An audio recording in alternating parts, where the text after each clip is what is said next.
Je tiens à vous rappeler que je ne vais pas analyser le discours du président en détail. Je vais vous donner ma vision concernant les paroles et les actes politiques contradictoires, comme sur l'emploi et la sécurité, en me basant juste sur certains articles de journaux ou d'autres sites d'information que je vous présenterai tout au long de la vidéo. Je tiens à préciser que je ne suis pas contre tout ce qui est dit par le président Hollande. Certains projets politiques sont à saluer. Pour moi, les vrais sujets importants sont occultés par d'autres informations moins indispensables. Pour la police, vous avez entendu ça. En cet instant, je salue la bravoure de nos soldats, de nos policiers, de nos gendarmes, qui prennent tant de risques pour notre sécurité. J'ai d'abord décidé de renforcer les effectifs et les moyens de la police, de la justice, du renseignement et des armées. C'est vrai, le rôle des services de sécurité est important, voire primordial. Petit rappel. Sous Nicolas Sarkozy, entre 2007 et 2011, le nombre de policiers diminue de près de 9000 personnes.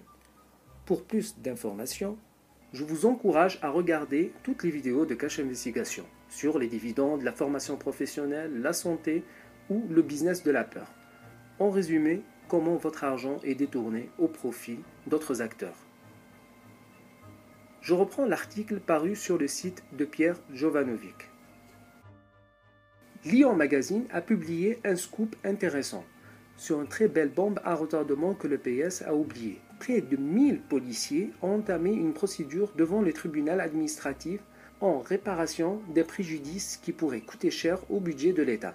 Si la juridiction administrative lyonnaise semble concentrer le plus grand nombre de dossiers contentieux, le phénomène s'étend à tout le pays.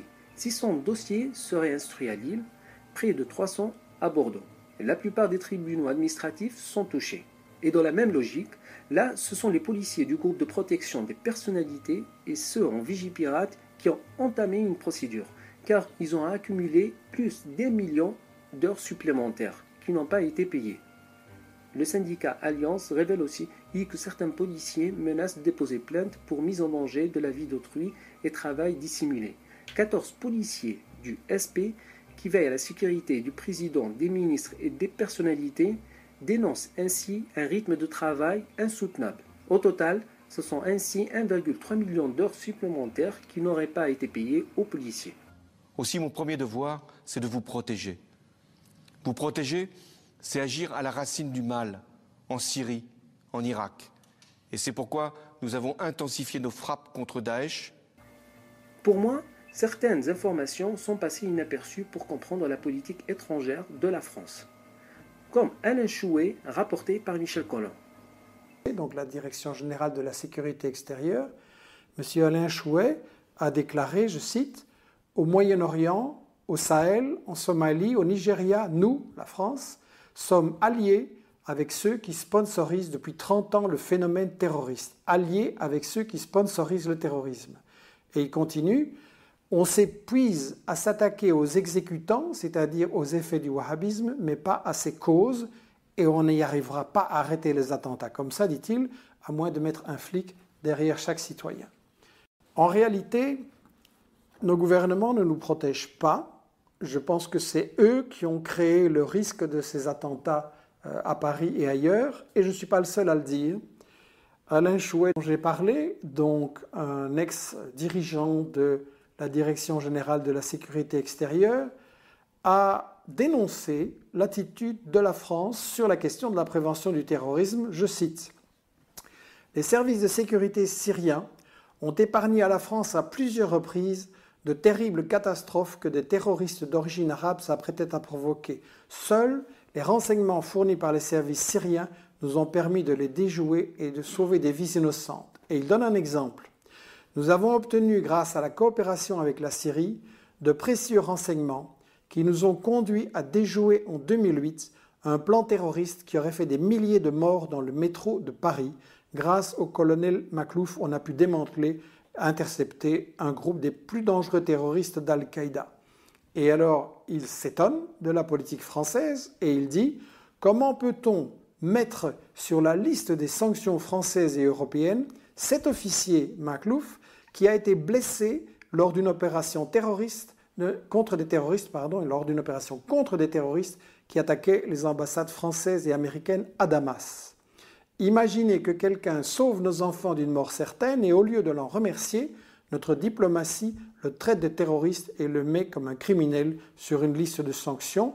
Et en plus, dit-il, nous les remercions en finançant, nous, des attentats terroristes sur leur territoire. Est-ce une politique raisonnable? Ça, c'est un avis des responsables officiels de la sécurité en France.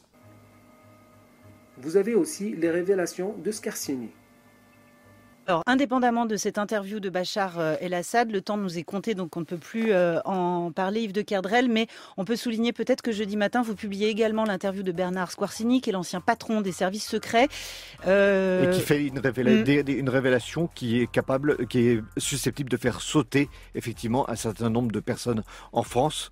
Il révèle que les services secrets syriens sont venus il y a 2 ans lui proposer la liste de tous les djihadistes français opérant en Syrie.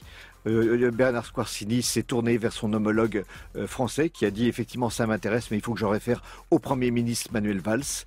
Manuel Valls a dit pas question, nous n'échangeons pas de renseignements avec un régime tel que la Syrie. Ce sont les déclarations et les propos de Bernard Squarcini publiés dans le Valeurs Actuelles de jeudi. Et quand vous faites la recherche sur Internet, les grands médias ne rapportent pas cette information. Un autre dossier, celui de l'enquête sur le financement d'Al-Nosra, la branche d'Al-Qaïda en Syrie, qui, rappelez-vous, ils font du bon boulot. Paru sur le site de Maxime Ché, on apprend ceci.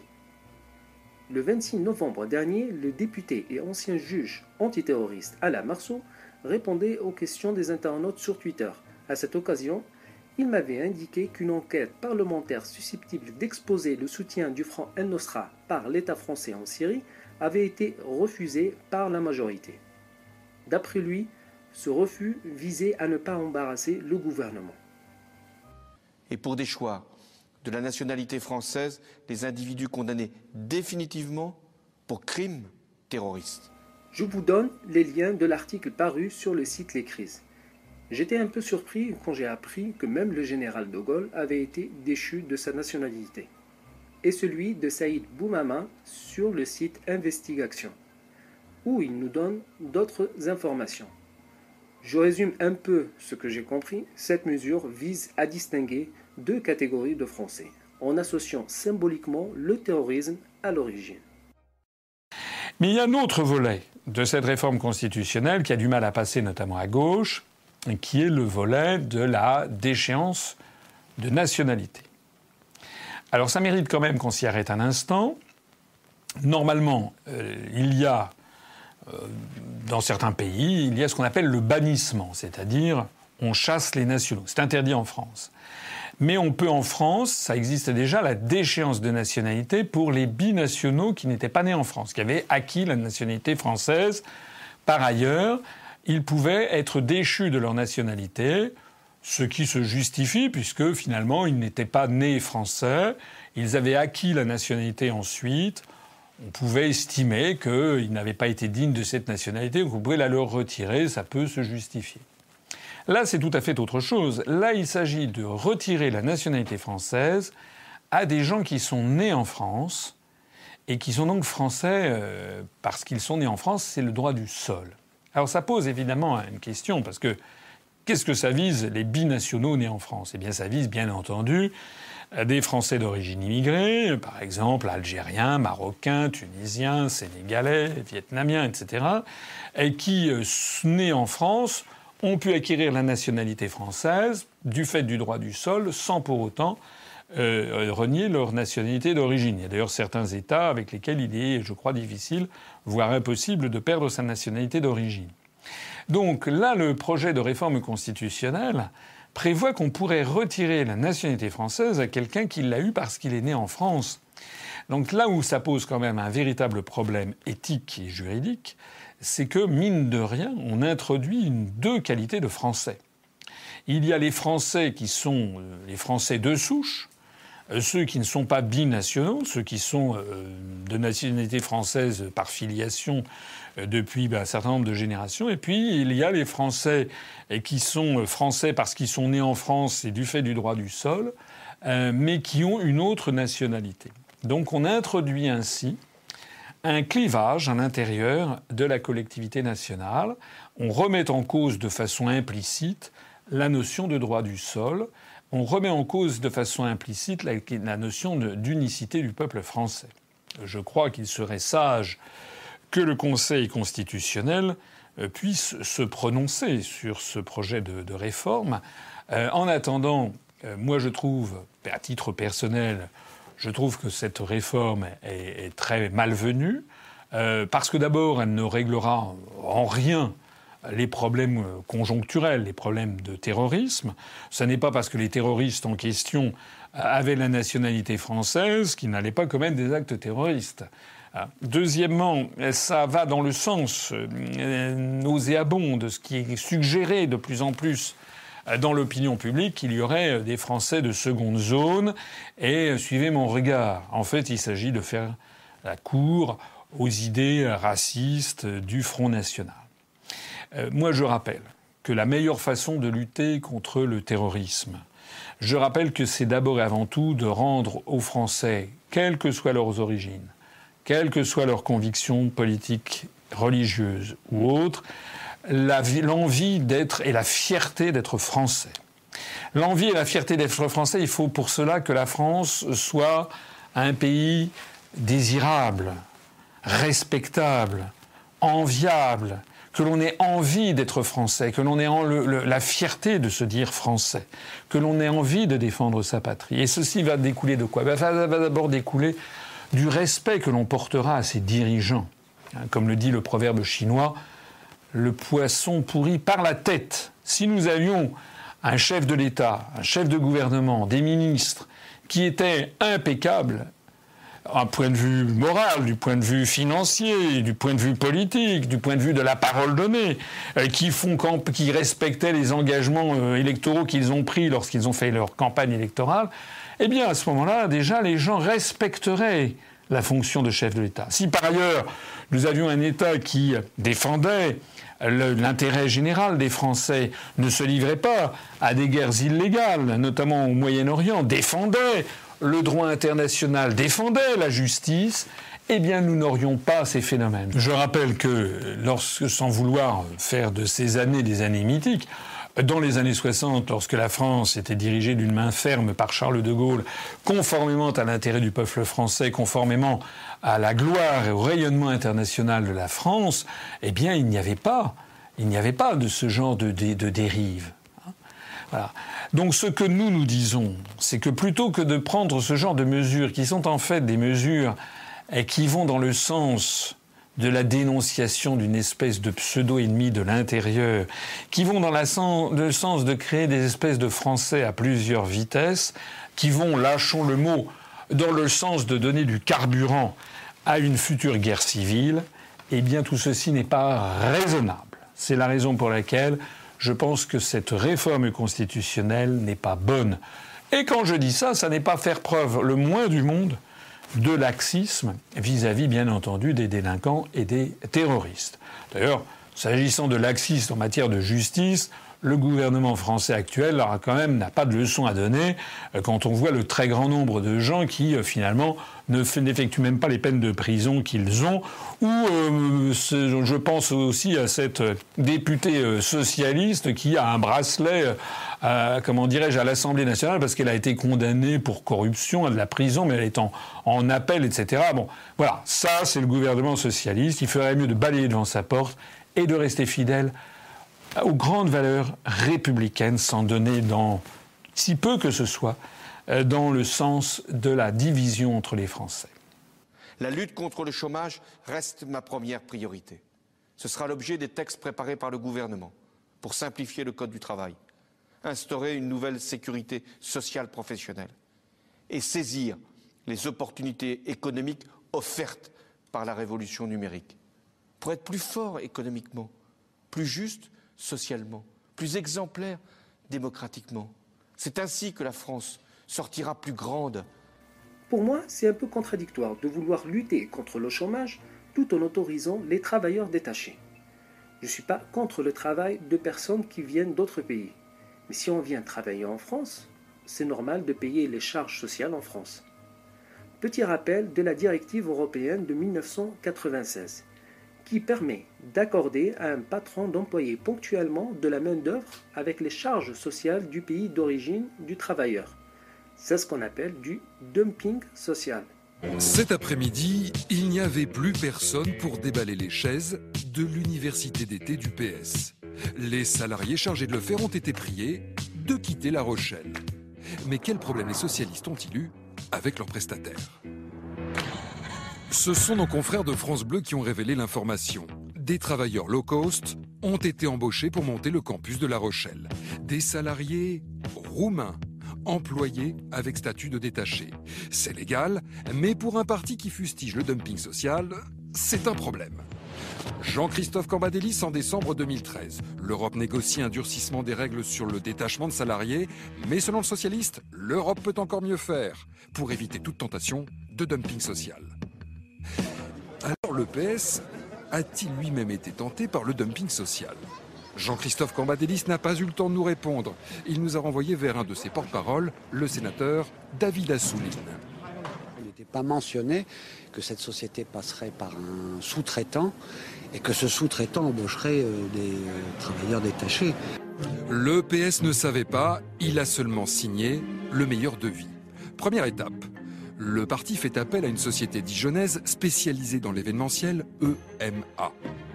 EMA propose au PS de faire appel à l'entreprise lyonnaise GL Events, qui présente le devis le plus compétitif. Le voici. Il y en a pour quelques dizaines de milliers d'euros. Et c'est GL Events qui a eu recours à un sous-traitant, la société Trepte. C'est elle qui a fourni 12 de ses salariés à La Rochelle. Trepte est basé en Roumanie et dispose d'un discret bureau en région parisienne. Combien sont payés ces salariés venus de Roumanie ?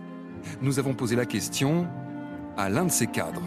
Net, ils sont payés 1150 € net par mois, plus le logement, plus le transport. Un salaire équivalent au SMIC, mais des charges sociales payées en Roumanie. Cela peut choquer, mais tout semble en règle au regard des textes français et surtout européens.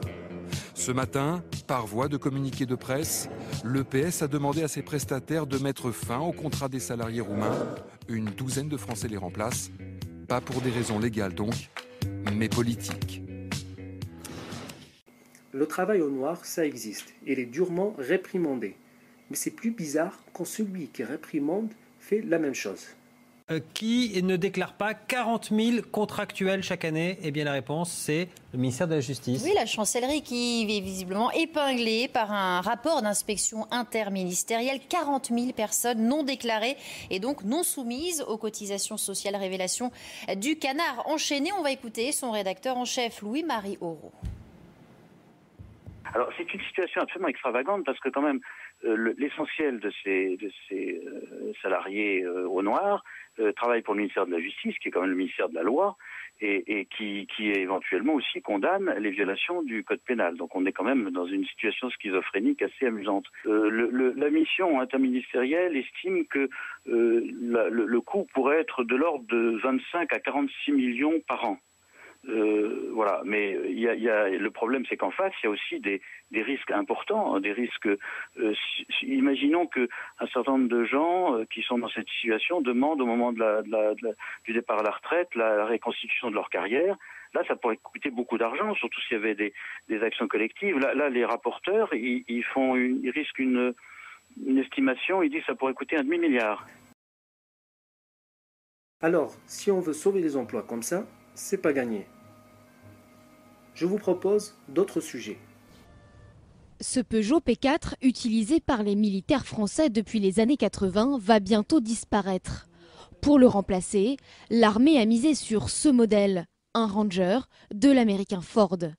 Chez Peugeot Citroën, on regrette ce choix très peu made in France. C'est trop choquant puisque nous, on a fait des campagnes justement pour inciter l'ensemble du monde à utiliser et à acheter du Made in France. Et aujourd'hui, c'est clair qu'on voit un gouvernement qui a du mal de soutenir l'entreprise automobile française. Raison invoquée par le commanditaire, les tout-terrains Ford sont plus grands et plus performants. Une décision qu'ont du mal à digérer les autres constructeurs français comme Renault. Des pneumatiques, vous voyez, très crantées, qui sont des pneumatiques spéciaux tout-terrain. Dans cette usine, chargée d'adapter les véhicules aux usages militaires, On misait gros sur ce contrat. Toujours un petit peu déçu quand on a investi du temps, de l'argent, des heures de bureau d'études, on est toujours déçu de ne pas avoir un marché. Surtout un marché représentatif, comme peuvent l'être certains marchés, comme celui de l'armée, qui est un marché image important. C'était 7, 8, 10 personnes à employer en plus. Reste encore un espoir pour les entreprises françaises. L'armée compte remplacer toute sa flotte de véhicules et doit pour cela investir dans 3000 tout-terrains. Alors Karim, on est en route. Où est-ce qu'on se dirige là? Avenue de France, dans le 13e arrondissement. Donc c'est le rendez-vous des chauffeurs de taxi en colère, si vous voulez. Contre les chauffeurs Uber donc. Contre les chauffeurs Uber Pop surtout. Et tous les VTC qui ne respectent pas la loi en vigueur en fait.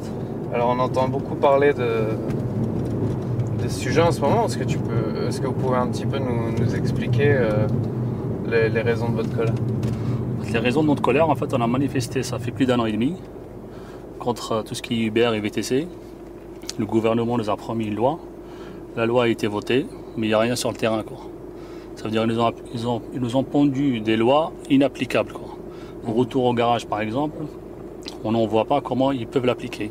En sachant qu'il y a 70 boueurs dans Paris, qu'ils ont la charge de contrôler 18 000 taxis, plus les motos taxis, si vous voulez, plus de 10 000 VTC.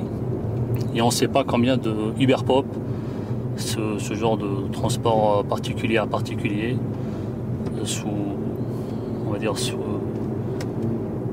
ils font du taxi, quoi, qu'ils arrêtent de nous dire qu'ils ne font pas le même boulot que vous. En fait, c'est du taxi carrément. Alors, il y a quelques villes qui ont commencé à prendre des mesures vis-à-vis de ces Uber Pop. Comment vous expliquez qu'à Paris, c'est ce qu'on ne comprend pas aussi. C'est ce qu'on ne comprend pas aussi. En fait, la police du taxi s'occupe de ce genre de problème. Mais malheureusement, on a vu hier le tribunal de Bobigny qui a relaxé un chauffeur Uber Pop. Et là, Uber, il n'arrête pas d'envoyer des messages à ses chauffeurs pour leur dire que vous pouvez continuer à spolier les taxis. Les juges sont avec nous. En gros, c'est ça. À votre avis, c'est un peu hors de contrôle par rapport au gouvernement français? Je pense que c'est eux qui ont les commandes surtout. Le gouverneur de France, monsieur Hollande, il n'a plus le pouvoir en France malheureusement. C'est ça le problème. Ça veut dire nous, ce qu'on veut, c'est de rendre le pouvoir au peuple.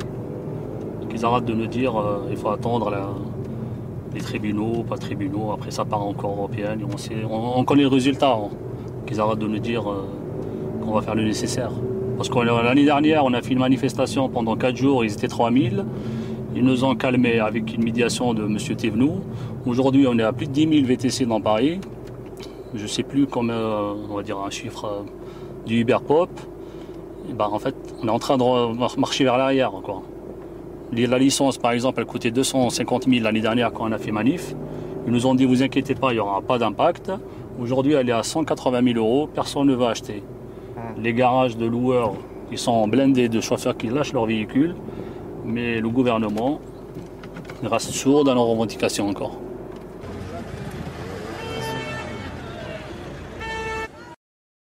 Bonjour Pascal Jay. Bonjour. Merci d'accorder cet entretien à l'agence Infolibre. Au plaisir. Vous êtes le leader du mouvement Sauvons nos entreprises, qui lutte activement contre le RSI et son influence. Est-ce que vous pourriez commencer déjà, pour les personnes qui ne connaissent pas le RSI, qui ne cotisent pas à cette caisse, est-ce que vous pourriez commencer par nous apporter votre définition du RSI? Voilà, donc le RSI, pour ceux qui sont partisans, commerçants ou libéraux, c'est la caisse d'assurance maladie des artisans, des commerçants en fait. Donc voilà, dans le régime général, pour les salariés, il y a l'assurance maladie, la caisse d'assurance maladie. Et chez les artisans, commerçants libéraux, on a une caisse à part qui s'appelle le RSI, le régime social des indépendants. Donc qui gère entre guillemets nos retraites de base, l'indemnité journalière, la maladie, voilà, c'est un ensemble de prestations en fait. Et vous, quel est votre parcours personnel, professionnel, votre relation avec le RSI Alors moi j'ai été salarié plus que j'ai été artisan, donc j'ai créé une entreprise dans le bâtiment, c'était en 2006. Et j'ai découvert le RSI. Donc franchement, si on n'a pas un jour essayé de monter une entreprise en France, on ne peut pas comprendre ce qui se passe. Moi, j'ai été traumatisé. Franchement, ils m'ont traumatisé. Cette caisse-là, ils m'ont fait couler et ils m'ont traumatisé. Donc voilà, c'est vraiment une caisse qui devrait nous aider pour la santé, qui devrait nous aider pour la retraite. En fait, ils font tout sauf ça. C'est-à-dire qu'ils nous détruisent plutôt qu'ils nous aident. C'est comme ça que je perçois le RSI et tous les indépendants perçoivent le RSI comme ça. Et concrètement, qu'est-ce que vous leur reprochez Alors le RSI, ce qu'on dénonce au RSI, il y a deux choses bien distinctes, on fait bien la part des choses. C'est d'une part les dysfonctionnements, comme on les appelle pour rester poli, c'est les dysfonctionnements, donc on va y revenir un peu après. Et après il y a le taux de cotisation. Il faut savoir qu'aujourd'hui, un travailleur indépendant qui a une entreprise individuelle par exemple, imaginons qu'il fasse 100 000 euros de chiffre d'affaires, qui dégage 10 000 euros de bénéfices. On n'a pas 100 000 euros de chiffre d'affaires, c'est pas notre salaire. Ça, c'est le chiffre d'affaires, on paye plein de choses, on paye nos fournisseurs, on paye plein de choses. Les 10 000 euros de bénéfices, logiquement, c'est notre salaire pour une entreprise individuelle. Sur 10 000 euros, le RSI nous taxe 47%. Donc, pour faire court, 50%. Alors, il y en a, c'est 54, 57, 60, à la tête du client un peu. Le taux fixe est de 47,7%. Et le RSI, sur 10 000 euros de bénéfices, nous en prenons donc la moitié pour notre retraite, pour notre santé et tout ça. Ce qui fait que quand on a fait 10 000 euros de bénéfices, réellement dans notre poche, notre salaire, il est de 5 000 euros. Parce que le RSI en prend la moitié. Et on est imposé sur le revenu, sur les 10 000 euros, avant déduction de charges sociales. C'est-à-dire que sur les 5 000 qui nous restent, on va prendre un impôt sur le revenu basé sur 10 000 euros, non sur 5 000. Et ce qui fait que réellement, dans notre poche, quand on déduit vraiment ce qui nous reste, c'est-à-dire sur 10 000 euros de bénéfices, il va nous rester 3 000 à 4 000 euros qu'on divise par 12. Et on a le salaire mensuel d'un travailleur indépendant qui fait 70 heures par semaine, qui ne prend pas de vacances et qui n'a pas le droit au chômage si jamais l'entreprise ferme. Donc voilà où on en est aujourd'hui. Je reprends un passage de l'analyse de l'UPR concernant les marchés perdus de l'industrie française. En avril 2012, Peugeot s'est retiré du marché iranien sous la pression de son nouvel actionnaire, General Motors et United Against Nuclear. Le 26 juillet 2013, Carlos Tavares, directeur général délégué de Renault, annonçait que le président Obama a donné l'ordre de cesser l'activité en Iran. L'abandon forcé du marché iranien par les constructeurs automobiles français est d'autant plus tragique qu'il accentue l'effondrement du commerce extérieur français déjà très déficitaire. Peugeot a exporté des pièces détachées pour 450 000 véhicules en Iran en 2011 et Renault pour 100 000 véhicules en 2012. Je vous encourage à consulter souvent le blog de Pierre Jovanovic pour connaître la liste des licenciements en France et dans le monde et les liquidations judiciaires de certaines entreprises.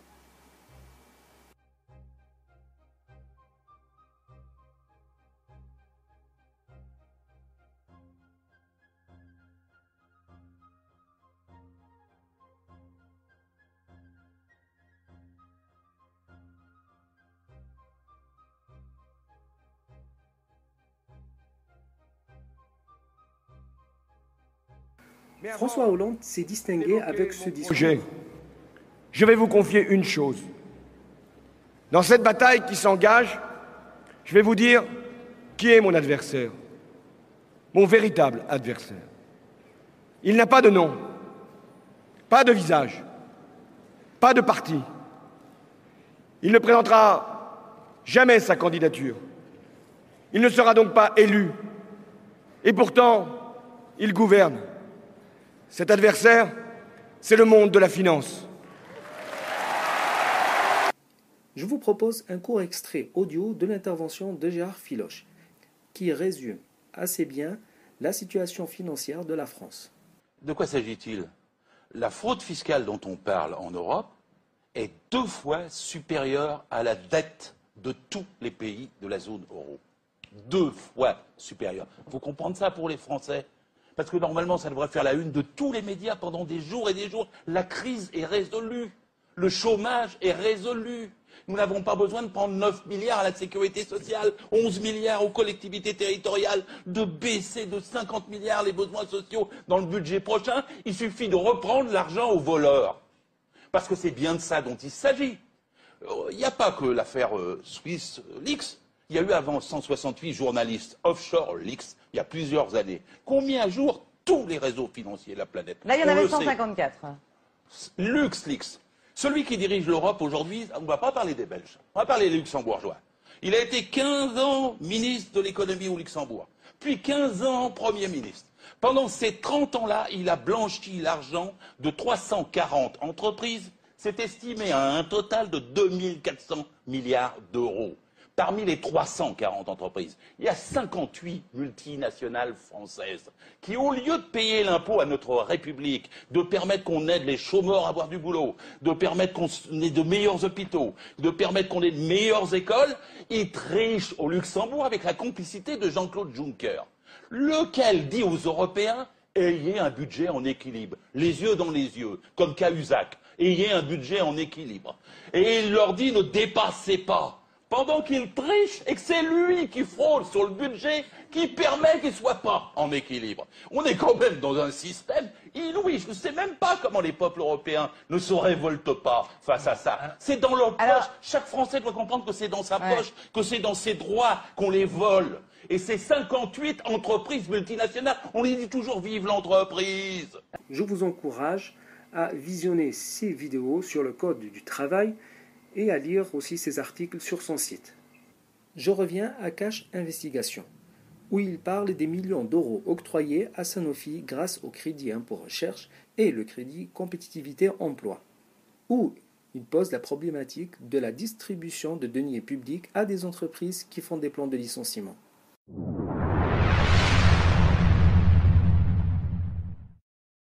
Le site d'information Mediapart publie pour la première fois le budget détaillé du Sénat.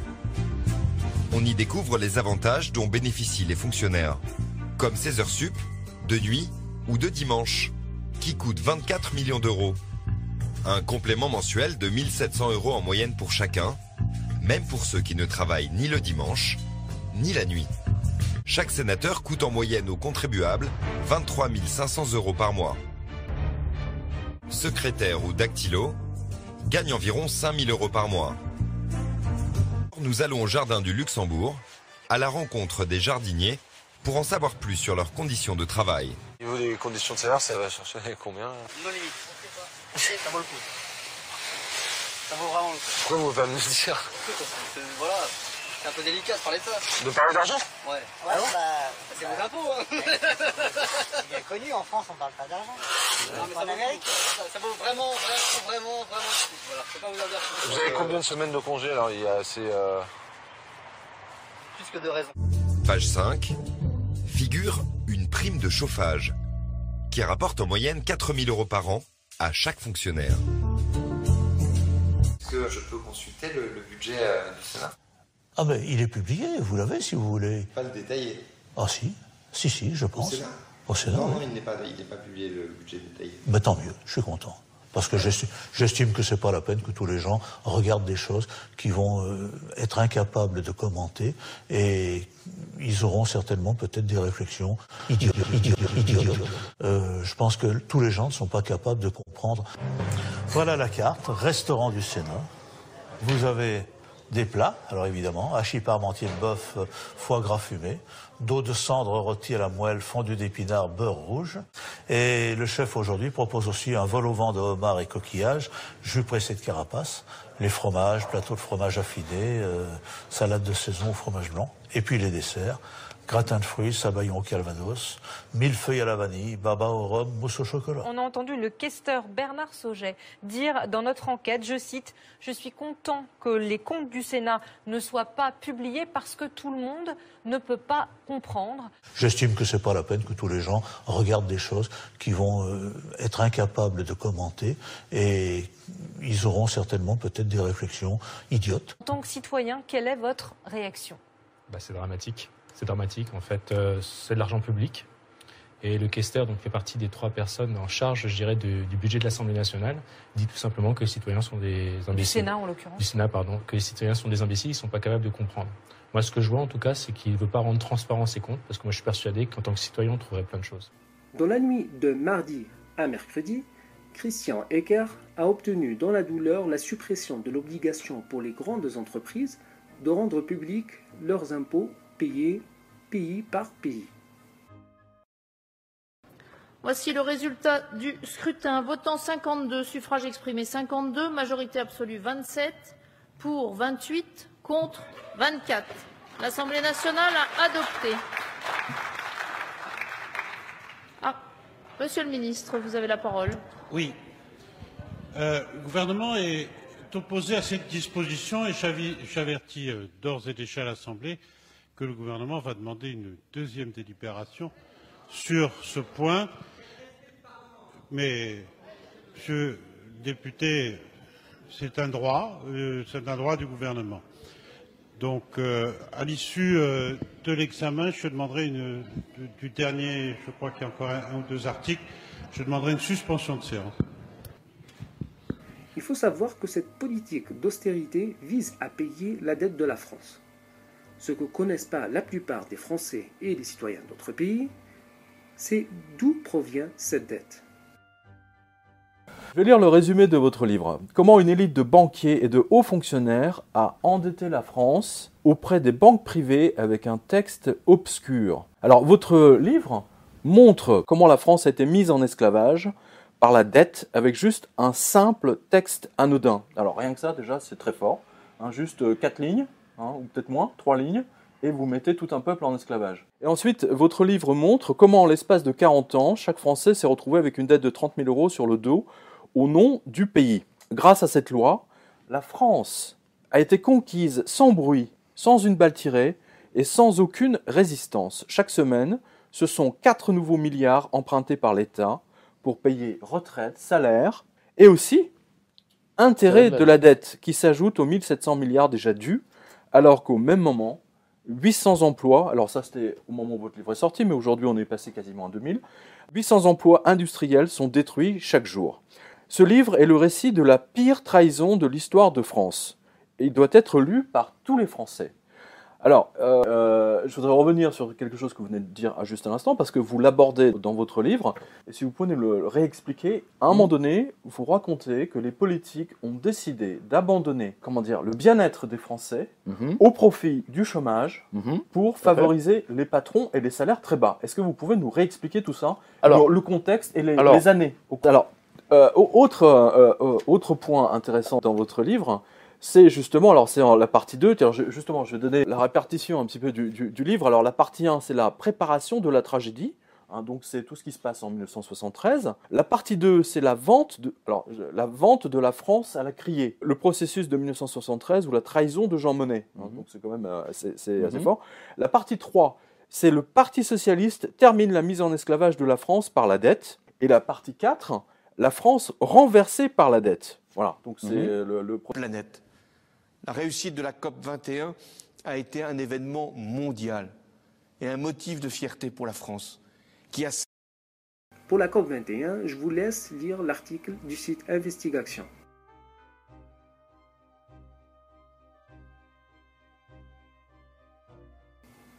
Pour terminer cette partie économie, je vous propose le comparatif des prix en euros et en francs et leur augmentation entre 2001 et 2011. En plus de l'augmentation du prix de la baguette de 85% ou du lait de 182%, on peut remarquer la baisse de salaire qui est de 0,5% et une augmentation du salaire de l'Élysée qui est de 218%. Je vous propose quelques sites d'information.